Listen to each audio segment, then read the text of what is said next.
Hi అందరికీ. మీరు ఇల్లు కట్టించుకునేటప్పుడు రెంట్ పర్పస్కి అయితే మరియు కట్టించి అమ్మేసే పర్పస్ అయితే ఇలాగ వాటర్ పైప్ లైన్లో బాత్రూంలో ఇలాగ తక్కువ ఖర్చుతో అయిపోయే ఈ యొక్క సెట్టింగ్ని మీరు వేయించుకోగలరు. ఇలా చేయించుకుంటే ఏంటంటే తక్కువ ఖర్చుతో మీకు వాళ్ళకి కస్టమర్కి సాటిస్ఫాక్షన్ ఇవ్వచ్చు, ఇల్లుకి అద్దెలకు వచ్చే వాళ్ళకి, మరియు అమ్మడానికి కూడా మీకు సులభతరంగా ఉండిద్ది. వచ్చే వాళ్ళంతా చూసుకొని మీకు కొనుక్కోవడానికి బాగుండిద్ది.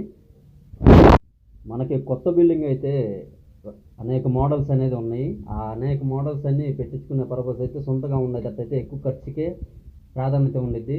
అది కూడా పెట్టుకోవచ్చు. కాకపోతే ఇది పాతవి గట్టిగుంటాయి, ఓల్డ్ అంటారు కదా, అందుకని. దీనికి మెయిన్ కారణం ఏంటంటే ఈ రెండు పెట్టేది మనకి గ్రేజర్ పాయింట్ అనేది ఒకటి అడుగుతారు నార్మల్గా హాట్ వాటర్ది. మనం దాంతోపాటు సింగిల్ ట్యాప్ వేయకుండా ఇలా షవర్ కనెక్ట్ చేయడానికి ఎక్కువ ఇదే అడుగుతారు. సింగిల్ ట్యాప్ అడిగినా కానీ ఇలా షవర్ పాయింట్ అనేది దీనికి అడుగుతారు, గమనించగలరు. ఈ యొక్క సెట్టింగ్ అతి తక్కువ ఖర్చుతో మీరు ఇలా బాత్రూమ్ని వినియోగించుకోగలరు. మరియు మన ఛానల్లో ఇంకా అనేకమైన మోడల్స్ అనేవి చేసినవి ఉన్నాయి, కావాలంటే వెళ్ళి చూసుకోండి, చేసి పెడదాం. ఓకే.